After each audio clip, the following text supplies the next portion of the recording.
So I'm standing here, sweating like crazy, with the car all washed up. And as you guys might have seen, that I killed my previous 360 camera, I got a new one right away. And I was so excited to shoot the 360 video for you guys this week. Unfortunately, if you guys have been following my stories, I dropped this new camera right before I started shooting. So the back is cracked.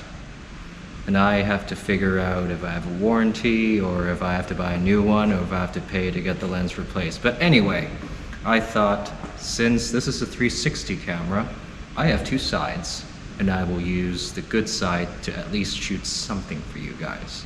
So enjoy this week, and hopefully by next week, I actually have a 360 camera.